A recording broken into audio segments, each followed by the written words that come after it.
Hola a todos, paz y bien, mi nombre es Génesis Martínez, soy coordinadora nacional de la Pastoral Juvenil de Venezuela y me alegra muchísimo compartir con ustedes en este espacio, poder reunirnos en torno a Jesús como hermanos también para celebrar juntos este año maravilloso que estamos viviendo, como es el año jubilar.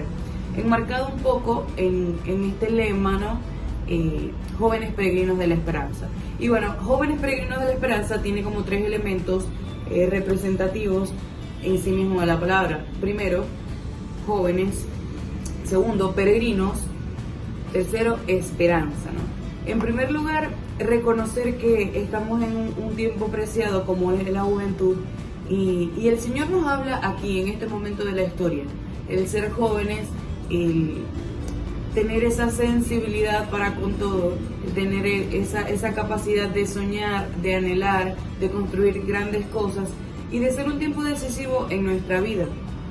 La segunda palabra que contiene esta frase, jóvenes peregrinos de la esperanza, es peregrinos.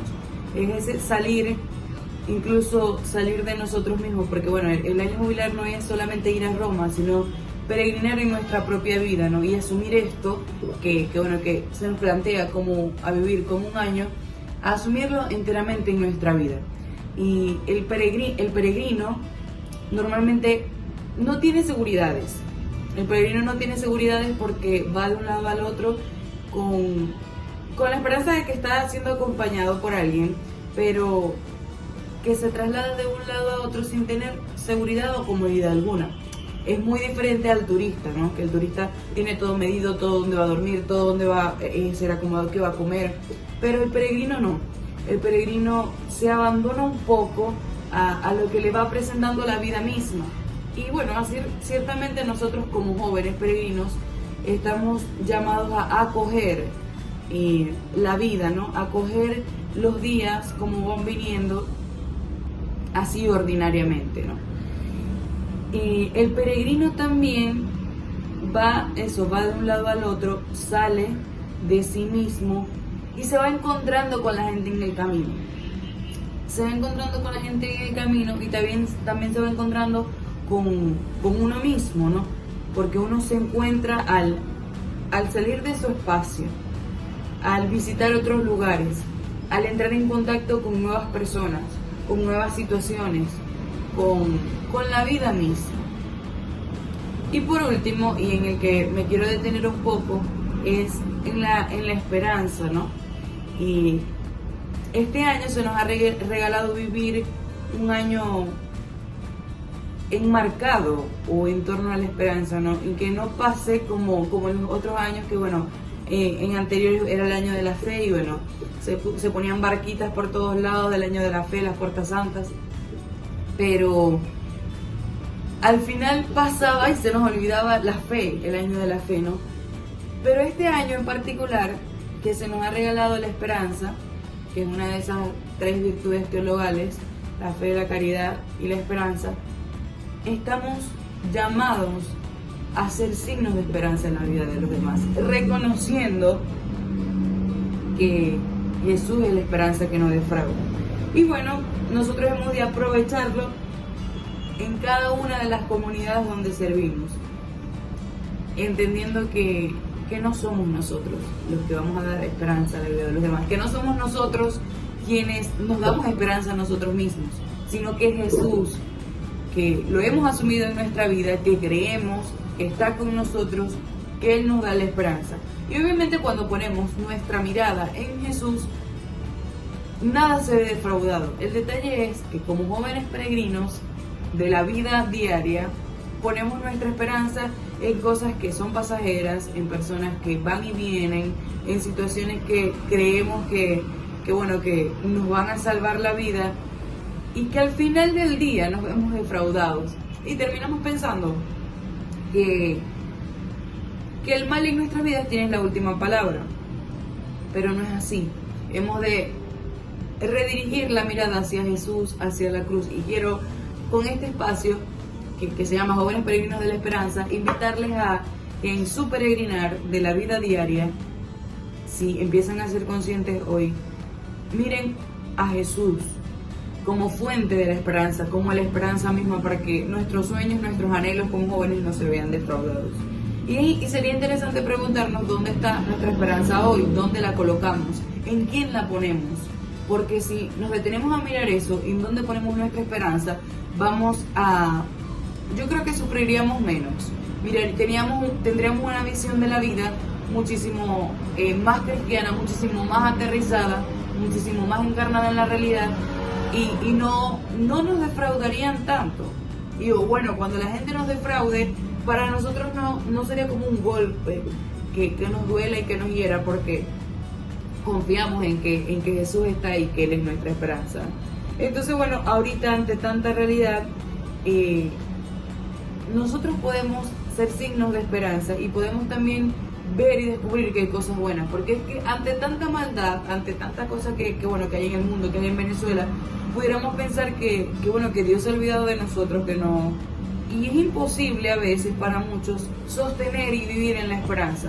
Es un pesimismo completamente. Y es entendible porque hay situaciones que de verdad nos abrazan enteramente y nos ahogan. Hay muchísima pobreza, hay muchísimos jóvenes que no pueden estudiar, que no tienen las posibilidades de salir adelante, jóvenes que se han quedado solos aquí en Venezuela porque no tienen a la familia porque se fue, jóvenes que están en situación de calle, que han sido víctimas de la trata de personas, jóvenes que hoy actualmente están presos. Y es como difícil para una persona que está encarcelada, que está involucrada en la trata de personas, que está en situación de calle, creer que Dios existe y tener esperanza, porque su vida al parecer no tiene tanto sentido. Entonces ahí es que entramos nosotros para ser signos de esperanza en la vida de los demás, ¿no? Y también aprender un poco a contemplar a Dios en ese mismo peregrinar, en ese mismo caminar, porque Dios está en el esplendor de la creación, en las relaciones con nuestros seres queridos, con nuestros amigos, en las experiencias artísticas, culturales que vamos teniendo, en las iniciativas que también se promueven de paz, de justicia. O sea, Jesús está, pero tenemos que ampliar un poco la mirada en nuestro peregrinar, porque ese es otro detalle, que cuando nosotros estamos caminando, cuando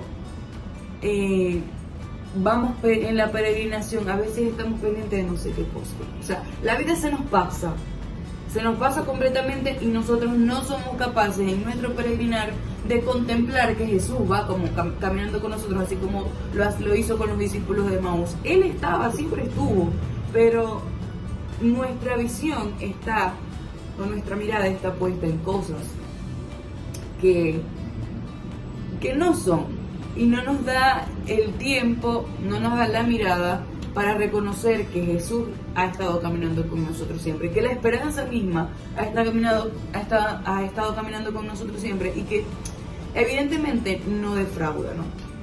Quisiera compartir con ustedes,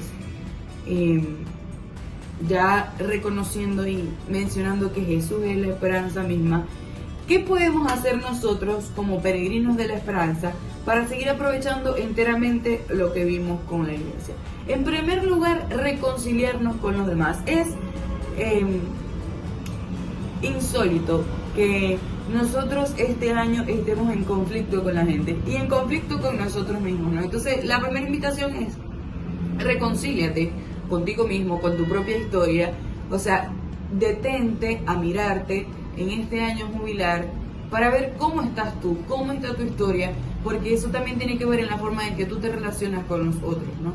Y reconcíliate con los demás, reconoce que en el otro está Jesús, que el otro es tu hermano, y ten la capacidad de abrirte a su persona, de abrazarlo.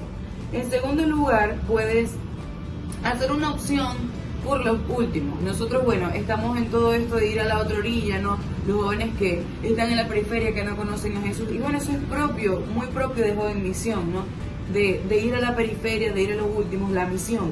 Entonces, ¿a quién podemos visitar en este año? ¿Con quién podemos hablar? ¿A quién le podemos dar un signo de esperanza que evidentemente está tan desesperanzado, pero que con tu visita, con tu compañía, esa visión de la vida que tiene, esa esa experiencia tan terrible que ha vivido puede cambiar por tus gestos, por tu compañía, porque tú lo visitas. Entonces, en segundo lugar, eso.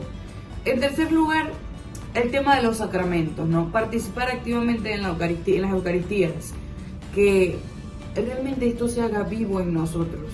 Esos dos banquetes, el banquete de la palabra, el banquete eucarístico, ¿no? Que se haga vivo en nosotros y que prioricemos la Eucaristía. Tal vez uno va a misa una vez a la semana, todos los domingos, pero bueno, es lo que comúnmente hacemos, ¿no? Pero da un pasito más, tal vez el jueves en la adoración eucarística, vayas a la adoración eucarística y estés en la Eucaristía, ¿no? El sacramento de la reconciliación, yo no concibo de verdad a veces que nosotros pasamos 5 meses, 6 meses sin irnos a confesar, creyendo que nosotros no pecamos o que estamos inmaculados, irreprochables y santos ya, y no nos confesamos, ¿no? Entonces hemos de procurar estar en gracia, porque solo estando en gracia es que vamos a poder ver los regalos de Dios, vamos a poder sentir su amor incondicional, vamos a poder contemplarlo en todo y todos, porque la gracia nos permite adentrarnos en el mundo de Dios enteramente, ¿no? Y eso me permite incluso estar más cerca del hermano. Otra cosa es caminar con confianza. Yo creo que nosotros este año, como peregrinos de la esperanza, hemos de caminar con confianza, o sea, tener la plena seguridad, la certeza de que no estamos solos, de que de verdad Dios no nos ha abandonado. Yo creo y estoy muy, muy segura de que a pesar de todas las situaciones tan complejas que vivimos como venezolanos en nuestras comunidades, en los sectores más pobres, Jesús no nos ha abandonado, ¿no? Y vivir con la confianza de que Él no nos ha abandonado nos ayuda a estar más alegres, nos ayuda a ser realmente signo de esperanza para los demás, nos ayuda a tener no una visión positiva, porque a veces estamos como en un positivismo poco realista, pero viviendo la realidad me ayuda a mí a asumir lo que me toca asumir con valentía, con alegría, con resiliencia, que eso es muy propio del joven venezolano. Entonces eso, ¿no? Vivir con esperanza, especialmente cuando la vida se vuelve difícil. A veces nosotros nos ponemos como muy poquitos, muy poquiticos, diría un amigo que tengo por ahí, ponemos muy poquis, y empezamos como a quejarnos de todo, o sea, de todo. Y yo digo siempre que yo no creo nada en eso de que yo atraigo cosas, pero es que cuando uno se queja más, Dios mío, es como la gente que está a tu alrededor se cansa, o sea, no es posible ser signo de esperanza cuando yo estoy viviendo constantemente con una queja, que todo me queja. O sea, un joven que va peregrinando, va abierto a lo que se va encontrando en el camino, no va todo el tiempo, ay, qué camino, estoy cansado, que Dios mío, que tengo sed, que tengo fastidio, que me pasó una mariposa y me fastidió la mariposa. O sea, no, vivir como en medio de la dificultad con esperanza y sin quejarse tanto, sin quejarnos tanto. Cuando nosotros decidamos dejarnos de quejar, yo creo que vamos a vivir de una mejor manera y muchos van a reconocer en nosotros el rostro de Jesús. Lo otro es, hacer una pausa, silencio, o sea, hacer un silencio en este año, en ese caminar que jóvenes peregrinos, para encontrarnos con nosotros mismos, pero sobre todo para ver a Dios en nuestra propia historia. Otra cosa que estamos invitados así para vivir este año es que podamos sembrar la esperanza en los demás. Miren, hay demasiada gente, o sea, si uno a veces está desesperanzado, hay muchísima más gente que lo está, que no le encuentra sentido a su vida, que siente que ha perdido todo, que no quieren existir incluso, ¿no? Entonces, ¿qué estamos haciendo nosotros para sembrar la esperanza en ellos cuando nosotros, los que me están escuchando aquí, nos hemos encontrado con Jesús y eso ha cambiado nuestra vida, porque Jesús ha cambiado y transformado nuestra vida? ¿Cómo podemos hacer para darle esperanza a esa gente? O sea, ¿cómo podemos hacer para que esos que están queriéndose suicidar, porque hay mucha gente que se quiere suicidar ahorita a esta hora, puedan descubrir que la vida tiene sentido y que tiene sentido porque hay alguien que los ama demasiado a pesar de toda su situación compleja que tienen, porque hay situaciones demasiado complejas. Entonces, sembrar esperanza, o sea, esa es nuestra tarea como peregrinos, que mientras yo voy caminando, yo voy sembrando esperanza en el camino a la gente que me voy encontrando. Y bueno, lo otro es construir un futuro mejor. O sea, la esperanza no es pasiva, nos mueve a actuar y no caminamos solos. O sea, yo no voy en mi peregrinación solo. Incluso en la peregrinación me voy encontrando gente, voy haciendo amigos, voy haciendo hermanos, conocidos, que quizás algunos pasan, o quizás yo pase por la vida de mucha gente, pero no vamos solos en la peregrinación. Somos parte de una comunidad más grande, ¿no?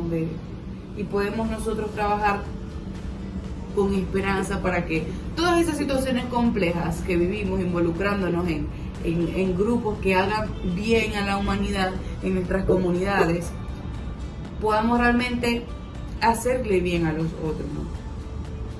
Y por último, agradecer. O sea, el peregrino es agradecido. Es agradecido porque como no tiene todas las seguridades, que eso me encanta del peregrino, porque que los turistas, les decía al principio, que tienen todas sus seguridades, pero los peregrinos no tenemos seguridades, no sabemos dónde vamos a dormir, qué vamos a comer, en qué mañana nos vamos a bañar. O sea, pero eso diciéndolo en un sentido más literal, pero en un sentido espiritual, estamos descansando, reposando en los brazos de Dios, en más nadie. Entonces, hemos de agradecer lo que en medio del camino, mientras vamos peregrinando, vamos recibiendo, porque es muchísimo lo que recibimos, pero si nosotros estamos viviendo con constante queja, que ya les dije que no hay que quejarse tanto, no vamos a ser capaces de ver la gracia de Dios en nuestra vida y de ver que nos ha dado tanto, porque el Señor sí nos ha dado muchísimo. Y bueno, ya para culminar, quisiera regalarles una frase del Papa Francisco en medio de todo esto, que bueno, que ahorita vivimos como situaciones tan complejas, pero aún en medio de eso, Jesucristo sigue siendo nuestra esperanza, que en un mundo marcado por la guerra, el sufrimiento y las divisiones sociales, la esperanza es el antídoto que cura y nos une. No tengamos miedo y seamos realmente peregrinos de la vida misma. Déjenme un abrazo fuerte, espero que estas palabras cortas que haya compartido con ustedes realmente calen en su corazón y que asumamos realmente el peregrinar de nuestra vida siendo conscientes de todo lo que implica, de que no tenemos seguridades, de que Jesús camina con nosotros y que en el camino tenemos que sembrar esperanza. Les envío un abrazo fuerte con la esperanza de encontrarnos en algún momento. Dios los bendiga.